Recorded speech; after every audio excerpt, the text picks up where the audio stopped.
ખબરની જો વાત કરવામાં આવે તો જામનગરથી ખૂબ મહત્વપૂર્ણ સમાચાર સામે આવી રહ્યા છે। જામનગર રાજકોટ હાઈવે ઉપર અકસ્માતની ઘટના બનવા પામી છે। ગઈકાલે રાતની વાત કરવામાં આવે, રાત્રે બે એસટી બસ વચ્ચે અકસ્માતનો બનાવ બનવા પામ્યો છે। ઘટનામાં 8 મુસાફરો ઇજાગ્રસ્ત થયા હોવાનો અહેવાલ સામે આવ્યો છે।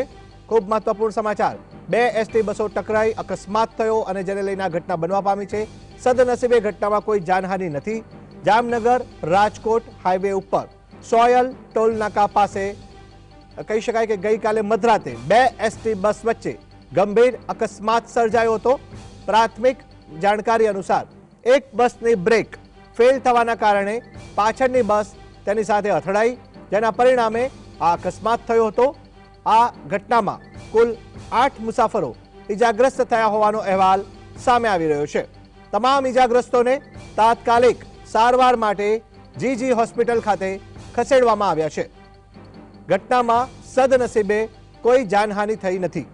પોલીસે ઘટના સ્થળે પહોંચી અને ઘટનાને પગલે સઘન તપાસ હાથ ધરી છે।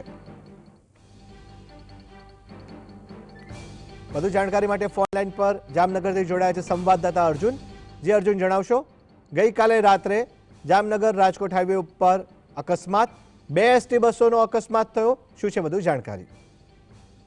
બિલકુલથી કામેશ, જે રીતે જામનગર રાજકોટ હાઈવે ધોરીમાર્ગ છે તેના પર અવારનવાર અકસ્માતના કિસ્સાઓ જે છે તે બનતા હોય છે, ત્યારે વધુ એક કિસ્સો કે ગઈકાલે જે સોયલ ટોલ નાકું છે તે સોયલ ટોલ નાકા પાસે જે બનવા પામ્યો હતો, જેમાં જે બે એસટી બસો છે તે બે એસટી બસો અથડાવાના કારણે જે અકસ્માત જે છે તે સર્જાયો હતો। જે એક એસટી બસની જે બ્રેક ફેલ થઈ હોય હોવાનું અત્યારે હાલ જે સૂત્રો દ્વારા જે અત્યારે હાલ બિનસત્તાવાર રીતે માહિતી મળી રહી છે। જે બ્રેક ફેલ થવાના કારણે બીજી એસટી બસ સાથે તે બસ જે છે તે અથડાઈ હતી, તેના કારણે જે અકસ્માત જે છે તે સર્જાયો હતો। અકસ્માતમાં 7 થી 8 લોકોને જે ઈજાઓ જે છે તે પહોંચી હતી, નાની મોટી ઈજાઓ પહોંચી હતી, કોઈને માથામાં તો કોઈને પગમાં એ રીતે ઈજાઓ પહોંચી હતી। એટલે જેના પગલે તે તમામ ઈજાગ્રસ્તો છે તેમને જામનગરની જીજી હોસ્પિટલમાં સારવાર અર્થે ખસેડવામાં આવ્યા હતા। તો કે સદનસીબે કોઈ મોટી જાનહાનિ કે કોઈ એવા સમાચાર જે છે તે મળ્યા નથી, એટલે કે કોઈને કોઈ ગંભીર ઈજાઓ જે છે તે પહોંચી નથી અને તમામને અત્યારે હાલ જામનગરની જીજી હોસ્પિટલમાં જે સારવાર માટે જે છે તે ખસેડવામાં આવ્યા હતા। રમેશ, બિલકુલ અર્જુન, એક પ્રશ્ન એ ઉપસ્થિત થાય છે કે જે ઘટના બનવા પામી, બે એસટી બસનો અકસ્માત થયો, સદનસીબે કોઈ જાનહાનિ નથી। 6 થી 8 લોકો આપે જણાવ્યું તેવી રીતના મુસાફરો ઇજાગ્રસ્ત થયા। નિયમ પ્રમાણે, ક્વોલિટી કંટ્રોલ પેરામીટર્સ પ્રમાણે બસોનું રેગ્યુલર જ્યારે ટ્રીપ શરૂ થાય એ પહેલાં ચેકિંગ થતું હોય છે। બ્રેક ફેલ થઈ જવાની વાત સામે આવી રહી છે, તો શું નીતિ નિયમોનું પાલન થયું હશે કે કેમ, શું માનવું છે આપનું? રમેશ, સામાન્ય રીતે કોઈ પણ જે બસ છે ત્યારે જેને ચાલુ કરવામાં આવે ત્યારે તેની પહેલા તેને દર વખતે તેનું ચેકિંગ હાથ ધરવામાં આવતું હોય છે। તેના તમામ પેરામીટર ચેક, એટલે કે બસની ગુણવત્તા જે લઈ અને તેને લઈ અને ચેકિંગ હાથ ધરવામાં આવતું હોય છે। પરંતુ આ બસમાં જો બ્રેક ફેલ થઈ હોય તો તે કોઈ ટેકનિકલ ખામીના કારણે થઈ છે કે પછી કોઈ મોટી બેદરકારીના કારણે થઈ છે, તે ખૂબ એક મોટો સવાલ જે છે તે અહીં ઉપસ્થિત થઈ રહ્યો છે।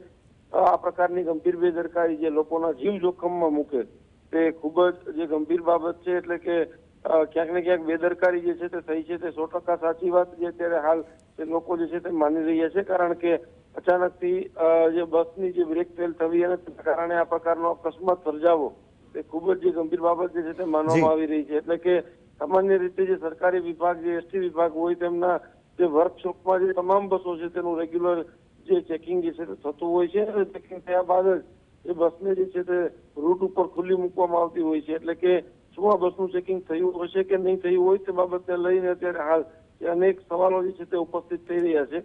પ્રાથમિક વિગતો મળી છે તે પ્રમાણે બસની બ્રેક ફેલનું અત્યારે કારણ જે છે તે સામે આવ્યું છે, પરંતુ કઈ રીતના જે બ્રેક ફેલ થઈ અને તેને જે અકસ્માત સર્જાયો તેને લઈને જે વધુ તપાસ છે તે વિભાગ જે છે તે ચલાવશે। જે અર્જુન, આપ જોડાયા, આપનો આભાર। તો જામનગર રાજકોટ હાઈવે ઉપર મધરાતે અકસ્માતની ઘટના, બે એસટી બસનો અકસ્માત, સદનસીબે જાનહાનિ નથી, પરંતુ 6 થી 8 યાત્રી ઘાયલ થયા હોવાનો અહેવાલ સામે આવ્યો છે।